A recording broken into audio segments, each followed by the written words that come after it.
Hi everybody, Treasure Goddess Christine, and I'm going to go over some of the increases and things in the Meraki pattern, a lovely cabled pattern, to show you how to keep on track so that this can become this. So I'm going to cover 3 fast tips to help you out getting a great start on your Meraki cowl. The first thing is watch your increases. Make sure you're doing the right one at the right time. Follow along. Second thing, at the end of each of those right side rows, count your stitches. Makenzie gives us a stitch count, so you should know that you're on track right then before you get further along. And the third one is work that wrong side correctly. Use the chart, and I'm going to give a couple of hints in just a few seconds how to do that. So I thought I would answer a few questions people are having at the beginning of their Meraki. We're doing a whole lot of increasing because we're starting at the point and we're going to be growing out from both sides into that triangle. Okay, so I have just finished row 3, which means I should have 8 stitches. 2, 4, 6, 8. Lovely. At this point, I did a make one before I did a knit front and back. And then I did another make one. On my chart, shows me I should do a purl one, knit one, where you can see it as a knit, and then all of these guys in the middle, these 4, I'm going to purl, purl, purl, purl. Even though it looks like there's a little knit buried in there, that was the knit front back from the wrong side. Then I will knit this last stitch, and then I'm going to finish my last one by slipping one with the yarn in front. And that gives us this beautiful I-cord edge. Let me show you on my other. So you're making an I-cord edge as you go. Isn't that beautiful? Without having to do any of the work, because we're doing that first stitch and last stitch, first stitch on the front side, last stitch on the back side, where we're slipping it either with the yarn in front or in back. At the beginning, people were worried that there were some holes, you know, like almost an eyelet looking hole at the beginning when you're casting on because of some of these increases. But you know what? Mine had the same thing. And on this one, which is much further along, they disappear in. So don't worry about that, okay? Those same little holes that we were seeing before, they disappear in, and I haven't even blocked this baby and it's already blocked out. I thought I would show how I do my increases. You can absolutely find your own way. Makenzie gives amazing directions on this. Follow along, check on YouTube. As long as you're doing your increases the same as you go throughout your entire project, you're going to be fine. So the pattern at this point calls for me to do a knit front back, which is pretty common. I'm just going in through the front, and instead of taking slipping that needle off, I'm then going to kind of shove it into the back side and wrap around and pull off, and now I have 2 stitches. I'm going to make one purl. And Makenzie gives excellent instructions for how you can follow exactly along. Again, whenever you've done any kind of an increase with an increase next to it, sometimes it's easier, pull apart your yarn. That way you can see the stitch. You're going to be working on this working stitch. It's between the 2, this little strand. So I'm going to take my needle from the back to the front and pull up that strand, and then I'm going to purl it through this front part. So yarn front, purl through this front part. Sometimes it's awkward and it slips off, so I use my finger to kind of help push it along. Scoop in there, through the front, purl it off, and that is going to twist that stitch so it doesn't make a big hole. Let's do another one of those make one purls. My pattern calls for it at this point in time. I've kind of pulled apart so you can see that strand in between my 2 stitches. I'm going to scoop it up. I'm going to purl, yarn front, purl the front loop.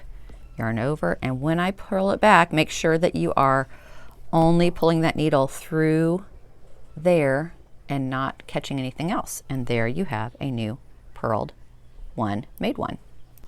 So I have just completed row 5 of this pattern, and in there I went from 8 stitches to 12 stitches. So absolutely at the beginning, start counting your stitches and make sure you're on track. 2, 4, 6, 8, 10, 12. I'm good to go. Later, when you have a ton of stitches, it might be kind of a pain, but you will know at the end, it'll tell you how many increases you did as well as how many stitches you should have. So at that point, you can just gum along, make sure you've done, if it said you've increased 8 times, make sure you've got 8 times that you did an increase. Or you can actually count your stitches until you're getting the hang of it. That'll keep you on track. Make sure that you're setting things up right. Now this isn't the part of the pattern to do the increases, but I thought I would show you because it just gives a little bit more stitches, might be a little easier to see.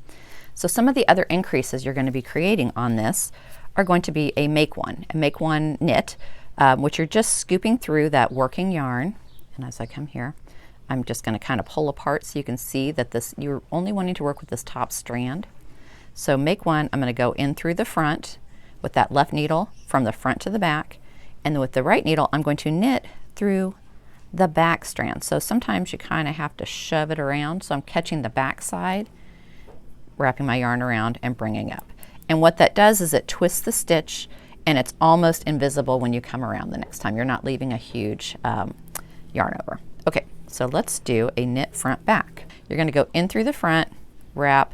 Instead of pulling this off, sliding the stitch off, I'm going to scoot this needle through the back loop there behind the needle, yarn wrap around, pull off, and I have made 2 stitches.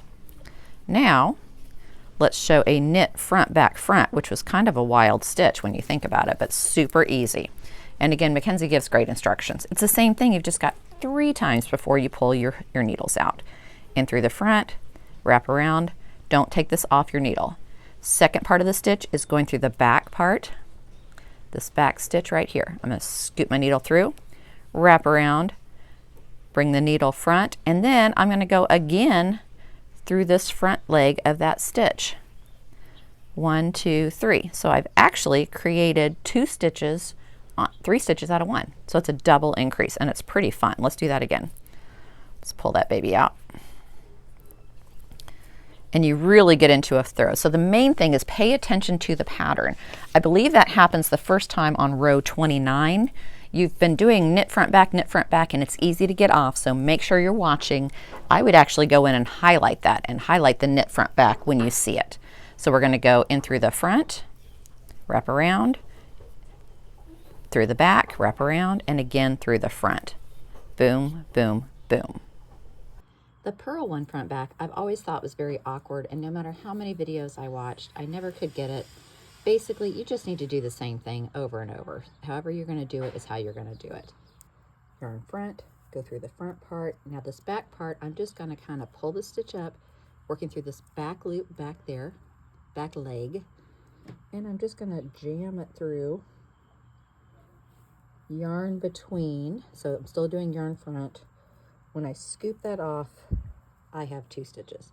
It's not pretty, but it works, and that's how I do it. Let me do one more. Let me just do a regular purl. Now, purl round through the front part, jam it through this back leg, yarn, I just put around that working needle, scoop it off. There we go.